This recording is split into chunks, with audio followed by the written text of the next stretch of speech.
दिनों में कोविड-19 की जो वेव है उसमें एक कमी आई है, जो सेकेंड वेव हमने देखने को मिली अप्रैल और मई के महीने में।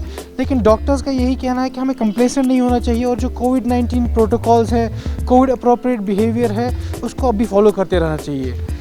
कोविड को लेकर बहुत सारे सवाल जो हैं अभी हमारे मन में हैं और इन सवालों का जवाब देने के लिए आज हमारे साथ मौजूद हैं डॉक्टर उपेंद्र कौल, जिन्हें डॉक्टर यू कौल के नाम से भी जाना जाता है। लीडिंग कार्डियोलॉजिस्ट हैं डॉक्टर साहब। डॉक्टर साहब, कोविड को लेकर आपसे बात करें तो आप कैसे देखते हैं इस एंटायर सिनेरियो को जो अभी कोविड को लेकर बना है? देखिए, पिछले साल 2 साल में काफ़ी पता चल गया कोविड का। शुरू जब हुआ ये this part of the world March के करीब आना शुरू हुआ और फिर बढ़ा और पहली जो बड़ी वेव आई वो अक्टूबर में आई थी, इन अक्टूबर 20। फिर वो सबसाइड हुई, फिर लगा कि हो गया जी, काम ठीक हो रहा है। फिर आपको पता है फरवरी में आई वेव, वो उससे ऊपर गई और जिसके में कि काफ़ी lots of deaths, specially in northern part of the country, southern part of the country. अब वो फिर से नीचे को जा रही है, तो इसका ये पैटर्न ही यही है। अब इसके बाद क्या होएगा कि ज़रूर जैसे अमेरिका में तीसरी चौथी वेव चल रही है तो ये फिर बढ़ेगा। वो बढ़ाने को हम नहीं रोक सकते, लेकिन हम अपनी प्रोटेक्शन कर सकते हैं। सबसे बड़ी प्रोटेक्शन जो कोविड के अगेंस्ट है, we are very lucky that we have vaccine now. America में जहाँ की मोर्टेलिटी इतनी ज़्यादा थी, यहाँ से ज़्यादा थी, वहाँ देखो 44% of the population has been vaccinated and it has become a very small problem now. हमारे यहाँ वैक्सीन तो शुरू हो गए, लेकिन वो अभी भी पूरे कंट्री का अगर डेटा देखा जाए 5 या 6% से आगे नहीं बढ़ा है। तो उसमें कई वजह हैं कि वैक्सीन एकदम से इतना कहाँ से आएगा। तो इसमें इसलिए आजकल हम प्रायोरिटी एजेस को पहले देना चाहिए, वो दिया भी जा रहा है कि 45 से ज़्यादा की। लेकिन ये जो वेव्स आ रही हैं वो एज बार भी हटता जा रहा है। अभी हमने सेकेंड वेव में देखा कि there were many persons between the ages of 18, 20 to 40 getting involved in fact without any high blood pressure, without any diabetes, getting expired also. Doctor साहब, ये जो आप सेकेंड वेव की बात की और आप बोल रहे हैं कि इमिनेंट है थर्ड वेव, इसमें जो कुछ एक्सपर्ट्स हैं वो उनका ये कहना है कि इसमें बच्चे इन्वॉल्व हो जाएंगे जो है। लेकिन रिसेंटली एम्स डायरेक्टर जो हैं डॉक्टर गुलेरिया, उन्होंने कहा कि ऐसा कुछ नहीं है। There are no studies to believe कि जो बच्चे हैं वो थर्ड कोविड वेव से इफेक्टेड होंगे। तो क्या बच्चों इफेक्टेड होंगे अगर खुदा न खास्ता ऐसी थर्ड कोविड वेव आती है? आपका क्या कहना है? देखिए, ऐसा है कि अभी तक जो है बच्चों की जो इन्वॉल्वमेंट रही है बहुत ही कम रही है। ऐसा नहीं कि बच्चे इन्वॉल्व नहीं हुए हैं। मैंने 2 साल का बच्चा भी, 8 महीने का बच्चा भी देखा कोविड में इन्वॉल्व होते हैं हमारे पीडियाट्रिक डिपार्टमेंट में। लेकिन बच्चों में जो है ये जो है इन्वॉल्वमेंट काफ़ी कम था। अब जैसे जैसे हम लोग प्रोटेक्शन कर रहे हैं, हम लोग वैक्सीन ला रहे हैं, कोविड जो है जो ऑर्गेनिज्म है वो भी अपने को तैयार कर रहा है, उसके म्यूटेंट्स आ रहे हैं। आपने सुना होगा कि म्यूटेंट, उस पर कंट्रोवर्सी हुई, इसको इंडियन म्यूटेंट कहें कि क्या कहें, डेल्टा उसका नाम अब हो गया, डेल्टा म्यूटेंट। अब डेल्टा म्यूटेंट जो है वो ज़्यादा इन्फेक्शस है और उसकी जो सीवियरिटी है वो ज़्यादा है। और वो यही नहीं, इंग्लैंड में आजकल जहाँ की 44% population has been vaccinated in England because of a very rigorous programme, वहाँ डेल्टा जो है वहाँ आया है। तो उसमें जो वैक्सीन वाले भी हैं उतनी ज़्यादा प्रोटेक्शन नहीं दे रहे इस वेरिएंट में जितना कि अल्फ़ा वेरिएंट में दे रहे थे। तो उसका मतलब ये है कि वैक्सीन सबको करना ही करना है। इससे प्रोटेक्शन मिलती है, हमारी इम्यूनिटी बढ़ती है और हमें सबसे पहले खुद को वैक्सीन करना है और फिर ये भी देखना है कि हमारे आसपास के जो लोग हैं वो भी वैक्सीन कराएं। क्योंकि जैसे कहीं अगर आग लगती है, सबसे पहले तो इंसान कहता है मैं बच जाऊं उससे, लेकिन उसके बाद आपके पड़ोस को भी देखना है आपने। अगर उनको हो गया तो फिर आएगा आपके पास। So it is we have to join together and do something about it. जो वैक्सीनेशन की आपने बात की, कोवैक्सीन की बात करें तो सेंट्रल गवर्नमेंट ऑफ इंडिया ने रिसेंटली बताया कि जो यूएस और अलग अलग यूरोपियन कंट्रीज़ में इस वैक्सीन की एक्सेप्टेबिलिटी जो है उस चीज़ का जो है प्रोसेस इज़ गोइंग ऑन। यानी कि ये वैक्सीन अगर किसी ने किया है फिर वो यहाँ से यूएस जाता है, क्या उसका ट्रैवल अलाउड होगा, बाकी चीज़ें होंगी। हालांकि गवर्नमेंट ने अपनी तरफ से पूरी अश्योरिटी दी है कि जो दिसंबर या जनवरी तक जो है ये एक्सेप्टेबिलिटी जो है नॉर्म्स कंप्लीट हो जाएंगे। आपके जहन में क्या है और आपकी नॉलेज में क्या है कि जो कोवैक्सीन, बहुत सारे हमारे व्यूअर्स जानना चाहेंगे कि कोवैक्सीन उन्होंने किया है और वो अब्रॉड ट्रैवल करना चाहते हैं, तो किस तरह से आप उनको जो है उसके बारे में बोलेंगे? कोवैक्सीन का ऐसा है क्योंकि ये बाद में आया है, इसका भी डेटा जो है इवॉल्व हो रहा है, और अभी भी आज सुबह की खबर है कि अभी भी यूएस ने इसको इमरजेंसी यूज़ की परमिशन नहीं दी है।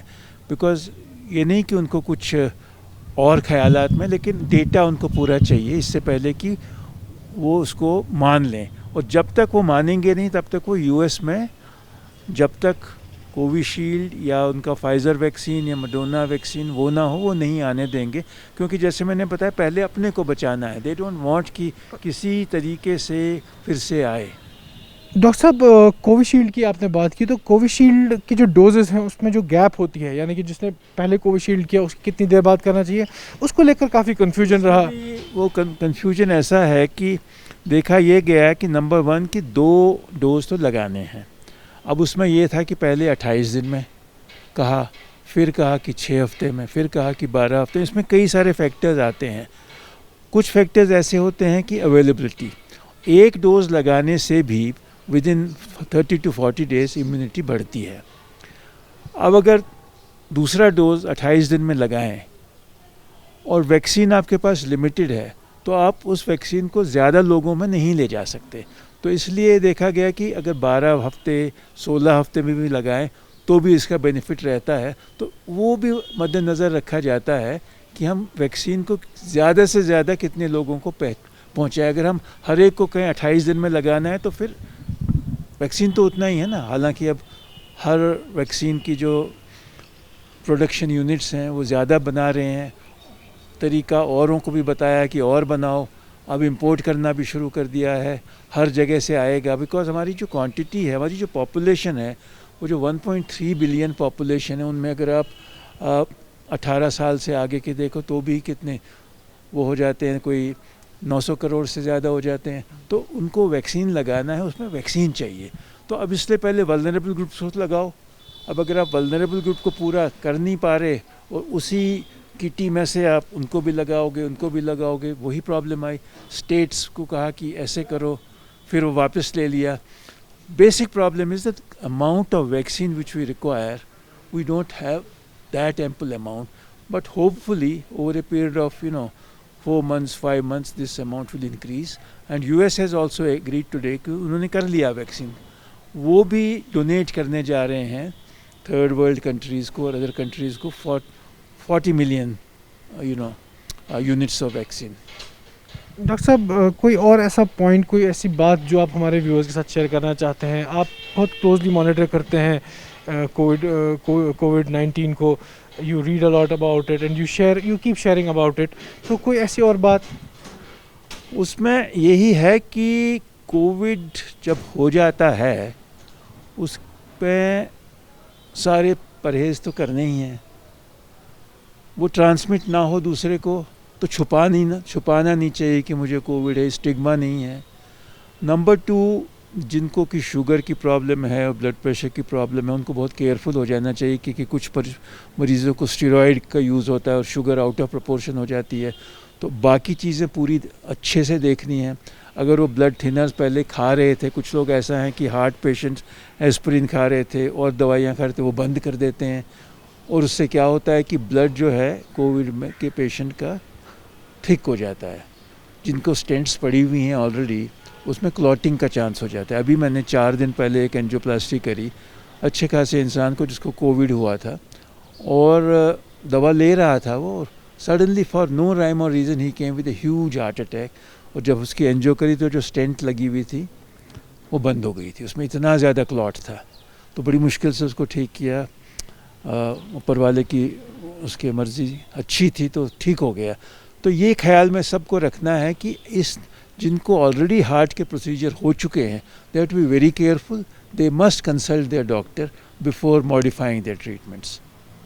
तो आपका ये कि डॉक्टर साहब कहना है कि जो अगर किसी को कोई प्रोसीजर करना है, कोई सर्जरी करनी है, मतलब they must consult their doctor, और जो कंसल्टेशन है वो ज़रूरी होनी चाहिए, वही कह रहे हैं। पहले होता है जाइए ऑपरेशन से पहले हम एस्पिरिन बंद कर देंगे, ये बंद कर देंगे, वो बंद कर देंगे, वो अपने आप ना करिए, क्योंकि the blood changes of Covid, एक तो इन्फ्लेमेशन होता है, सूजन होती है नसों में, और क्लॉट बनने की टेंडेंसी काफ़ी ज़्यादा आ जाती है।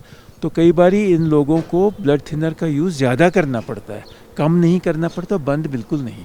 डॉक्टर साहब एक आखिरी सवाल, जो यंगस्टर्स में हार्ट अटैक अनफॉर्चुनेटली जो है बढ़ते ही मतलब we get to hear every हर तीसरे चौथे दिन हमको सुनने को मिलता है कि कोई 35 साल 38 साल 40 साल के इंसान की जो है मौत हुई हार्ट अटैक की वजह से। आपको लगता है जो सेकेंड वेव अप्रैल मई में देखने को मिली, आपको लगता है, और विज़ावी हार्ट अटैक्स जो हुए, आपको लगता है कुछ कनेक्शन बढ़ा है हार्ट अटैक से? तो जैसे मैंने बताया कि कोविड में इन्फ्लेमेशन होता है, और heart attack basically is inflammation of the heart artery, और उसमें क्लॉट बनने का। अगर अब जिसको कोविड हुआ और उसमें कुछ रिस्क फैक्टर्स थे, 30 to 40% of our population has high blood pressure, 10 to 15% has diabetes, they are high risk people, and if they get COVID, activities are reduced, खाना पीना, लोग कहते हैं भाई बीमार हो और खाओ, ये भी खाओ, मक्खन भी खाओ, वो भी खाओ। कोलेस्ट्रॉल की मैंने देखा, कितने पेशेंट में देखता हूँ कि कोलेस्ट्रॉल की क्वांटिटी डबल हो गई इस पीरियड के अंदर। कुछ मुझे लगता है कि इन्फ्लेमेशन की वजह से भी, कुछ बैड लाइफस्टाइल शुरू हो गया, एक्टिविटी मिनिमम हो गई। आप बोल रहे हैं जिनको कोविड हुआ उनका बैड लाइफस्टाइल हो, या ओवरऑल कोविड की वजह से? ओवरऑल तो बैड लाइफस्टाइल हो ही गया ना इस पीरियड के अंदर, because of lockdowns, exercise getting cut and taking fast food, जो घर में मिला वो खा लिया, तो उसकी वजह से जो है ना, जो रिस्क फैक्टर्स, बीपी वाले का बीपी ज़्यादा रहा, शुगर वाले का शुगर ज़्यादा रहा, कोलेस्ट्रॉल वाले का कोलेस्ट्रॉल ज़्यादा रहा, तो जब ये रिस्क फैक्टर्स मल्टीप्लाई होते हैं तो हार्ट अटैक का चांस ज़्यादा होता है। Plus stress is a very important risk factor, and people get stressed out of it, फलाने के इंतकाल हो गया, फलाने को वो हो गया, इंसान घबरा जाता है। नेचुरली कोई भी घबरा जाएगा, हर फैमिली में एक आधा हलाक हुआ है, रिश्तेदार या दोस्त, या आप किसी से पूछ लीजिए। तो उसका जो खौफ है प्लस बैड लाइफस्टाइल है, वो मिल के जो है ना, हार्ट अटैक्स की क्वांटिटी ज़रूर बढ़ी है, because Covid itself can produce a heart attack in a person with normal arteries.